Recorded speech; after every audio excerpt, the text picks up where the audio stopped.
అసలు సంస్కృతి అంటే ఏంటిది అంటే మన జీవితంలో, అంటే మానవుడి జీవితంలో రోజువారీగా మనం చేసేటువంటి ఆచార వ్యవహారాలు, చేసే పనులు, మన జీవన శైలి, మన ధార్మిక వ్యవస్థ, మన కళలు, మన నీతి, ఈ విషయాలన్నిటి యొక్క కలగలిపే మన సంస్కారాలు, ఇవన్నీ కలుపుతూనే మనకు సంస్కృతి అని చెప్పి పెద్దలు అన్నారు.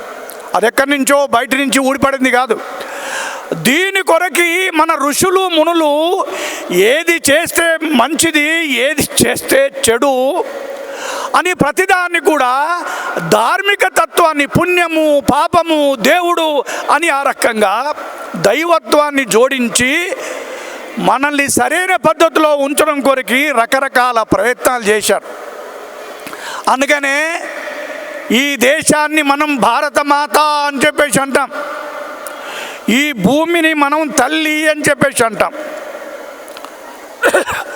దానికి అనుగుణంగానే మన వ్యవహారం ఉంటుంది. చిన్న పెన్ను ఇస్తే థ్యాంక్స్ అంటాం కదా, మంచినీళ్ళు ఇస్తే థ్యాంక్స్ అంటాం కదా. కానీ ఇక్కడ పుట్టాము, ఇక్కడ పెరుగుతున్నాము, ఇక్కడ గాలి, ఇక్కడ నీళ్ళు, ఇక్కడ పంటలు, మరి ఈ భూమాతకి ఎన్నిసార్లు థ్యాంక్స్ చెప్తే మన రుణం తిరుగుతుంది. అందుకని ఉదయం లేగానే కాలు భూమి మీద పెడుతూనే సముద్ర వసనేదేవి పర్వతస్థన మండలే విష్ణుపత్ని నమస్తుభ్యం పాదస్పర్శం క్షమస్వమే. అమ్మా, నీ పైన నేను కాలు పెడుతున్నాను, నన్ను మన్నించమ్మా, కాలు పెట్టకుండా నేను బ్రతకలేను. ఇది అమ్మకు మనం ఆ రకంగా ఒక థ్యాంక్స్ చెప్పుకుంటున్నాం. అదే కాదు, ఇక్కడ మొత్తం మన జీవన విధానంలోనే కబడ్డీ ఆడినప్పటికీ కూడా గ్రామాల్లో కబడ్డీ అంటే ఎగురుతాము, దునుకుతాము. అందుకని భూమికి నమస్కారం చేసి కబడ్డీ ఆడతాడు. కొత్తగా ఇల్లు కట్టాలన్నా గడ్డపారతో తవ్వుతాము, నాన్నగారు అక్కడ భూమి పూజ చేస్తారు. బావి తవ్వాలా, గడ్డపారతో తవ్వుతాము, భూమి పూజ చేస్తాము. అందుకని ఈ భూమితో మనకు ఉండేటువంటి ఆ ధార్మిక భావన, ఇది మన యొక్క సంస్కృతి. అట్లానే ఇక్కడ నదులు కూడా మనకు కేవలం నీరు మాత్రమే కాదు, ఆ నదులన్నీ కూడా మనకు పవిత్రమైనటువంటి గంగామాత అన్నం, గోదావరి మాత అన్నం, అలా ప్రతి నదిని కూడా మనం పవిత్రంగా.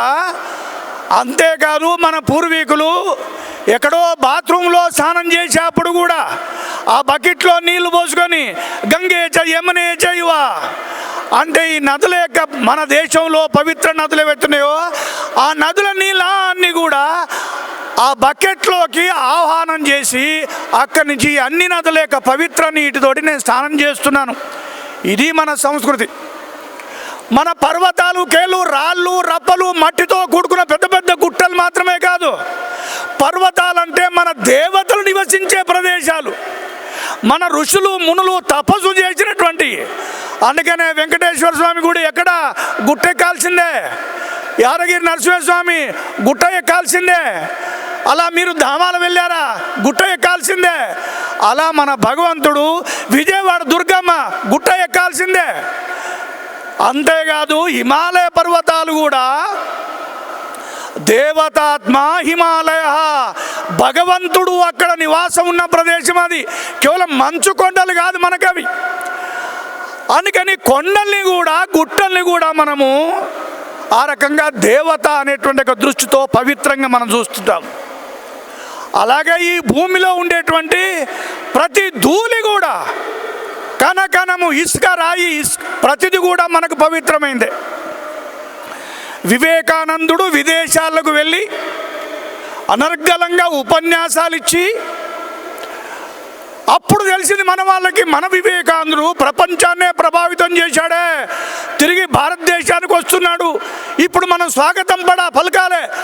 పోటీలు పడి ఇక్కడ ఉన్న రాజులు, పెద్దవాళ్ళు, ఋషులు, సన్యాసులు అందరు కలిసి వివేకానందుడు విదేశాల నుంచి భారతదేశంలో వస్తుండగా అతన్ని స్వాగతం పలకడం కొరకు వెళ్ళారు. ఓడ దిగి సముద్ర పొట్టున కాలు పెట్టాడో లేదో ఎర్ర తివాచి పలికే పరిచారు. నేల మీద కూడా కాలు పెట్టకుండా నడుచుకుంటూ రావాలి, పూలు చల్లారు. వివేకానంద ఏం చేశాడు, ఆ తివాచ మించి నడుచుకుంటూ రాలే, ఆ పక్కనున్న ఇసుక దిమ్మ మీదకి వెళ్ళి దాంట్లో పడుకొని బొర్రుతున్నాడు అక్కడికి ఇక్కడికి. అరే దేశాలు తిరిగి వచ్చాడు, పిచ్చిలేసిందా ఏంటి నాకు, కింద పడుకొని బొరులుతున్నా అంటే అప్పుడు వివేకానంద అన్నట, నేను ఇంతకాలం విదేశాల్లో తిరిగి నా శరీరం అంతా కూడా మలినబట్టిపోయింది, ఇప్పుడు నేను తల్లి ఒడిలోకి వచ్చాను, నా తల్లి ఒడిలో పడుకొని నేను బొర్లుతున్నాను అని చెప్పేసి అన్నాడు. అంటే ఇది మనకు మట్టి కాదు, ఇది నాకు తల్లి యొక్క ఒడి, నాకు పవిత్రమైనటువంటిది అని వివేకానందుడు లాంటి వాళ్ళు మనకు మార్గదర్శనం చేశారు. ఇవన్నీ కూడా మనకి ఒక్క రోజులో వచ్చినటువంటివి కాదు. ఈ సంస్కృతికి సంబంధించి మన ఋషులు తపస్సు చేసి వేల సంవత్సరాల క్రితం నుంచి అలా మనకు ప్రతిష్ఠ చేశారు, ఏమి చెయ్యాలి ఏమి చేయకూడదు అని.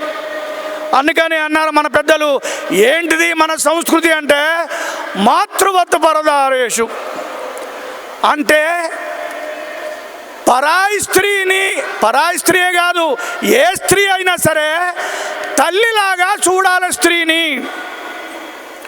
ఇదే వివేకానందుడు విదేశాలకు వెళ్ళి బ్రహ్మాండమైన ఉపన్యాసం ఇస్తే ప్రపంచ దేశాలన్నీ కూడా అబ్బురపడిపోతున్నాయి.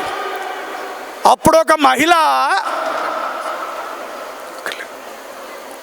వివేకానందుడి దగ్గరకు వచ్చి, అతని రూపం బ్రహ్మాండంగా ఉన్నది, తెలివి బ్రహ్మాండమైన జ్ఞానము ఉపన్యాసం ఉన్నది.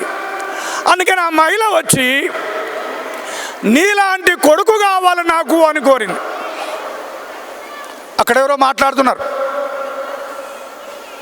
ఎవరు అక్కడ వాళ్ళు అమ్మాయిలు వెనక్కి నడుస్తున్నారు. ఎందుకు పోతున్నారు? అమ్మాయిలు అక్కడే కూర్చోవాలి. అమ్మాయిలు ఎందుకు వెనక్కి పోతున్నారు? అక్కడే కూర్చోవాలని చెప్పాను.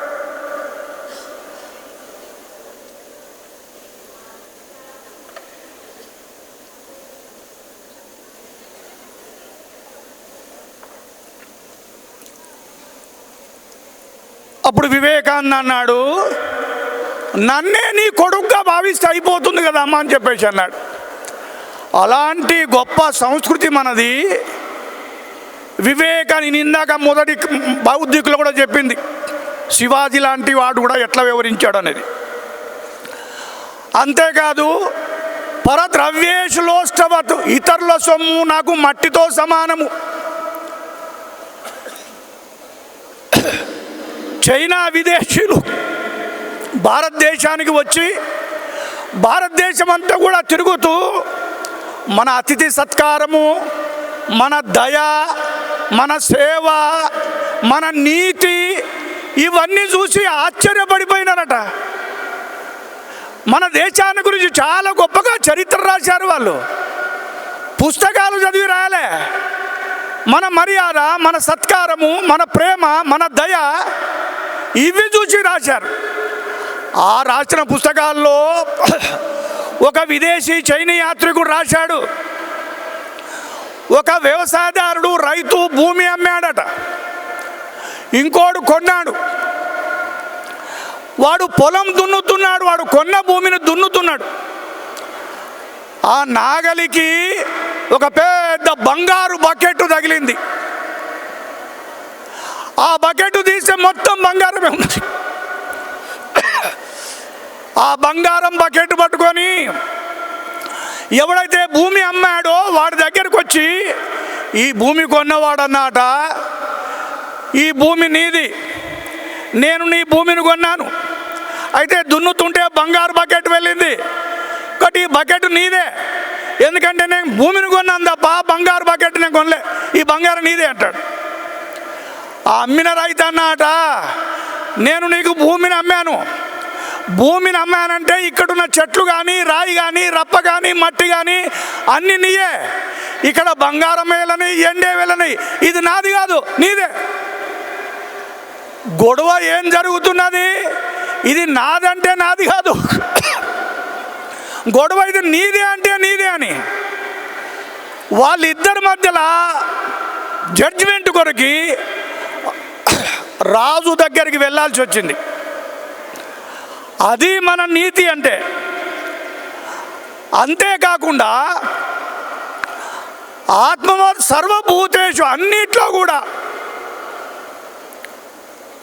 ఇట్లానే మనం ఎట్లయితే కూర్చున్నామో, హైదరాబాద్లో ఒకసారి ఇదే సమయంలో బయట కూర్చున్నారు, ఒక తేలు పాక్కుంటూ వస్తున్నది. ఆ కార్యక్రమంలో కూర్చొని ఆయన చెప్పు తీసుకొని తేలు చంపేద్దామని పరిగెత్తుకుంటూ వెళ్తున్నది. ఈ డయాస్ మీద కూర్చున్నటువంటి పెద్దవాళ్ళు, ఆ తేలు చంపకో, దాన్ని పోని. మనం అది తిరిగే చట కూర్చున్నాం, అది మనకేం చేయట్లేదు కదా, పోని. ఎందుకు? నీలో ఏ ప్రాణం ఉన్నదో, నీలో ఏ ఆత్మ ఉన్నదో, తేలులో కూడా అదే ఆత్మ, అదే ప్రాణము. అంతేకాదు, అన్నిట్లో భగవంతుడు ఉన్నాడు అనే తత్వం మన దగ్గర ఉన్నది. అందుకని మన చెట్టుకున్నటువంటి పువ్వులు కూడా రాత్రిపూట తెంపుదామంటే మన అమ్మ అంటుంది, చెట్టు నిద్రపోయిందమ్మా, రాత్రిపూట పూలు తెంపొద్దు అంటుంది. చీమలకు పంచదార పోస్తాం, ఎందుకు? అందులో కూడా దేవుడు ఉన్నాడు అని. పాములకు పాలు పోస్తాం, ఎందుకు? అందులో కూడా దేవుడు ఉన్నాడు అని. ఇదంతా కూడా మన భారతీయ సంస్కృతి. ఇది ఒక్క రోజులో వచ్చింది కాదు. మన ఋషులు మునులు ఇలా తపస్సు చేసి మనకు అందించినటువంటిది.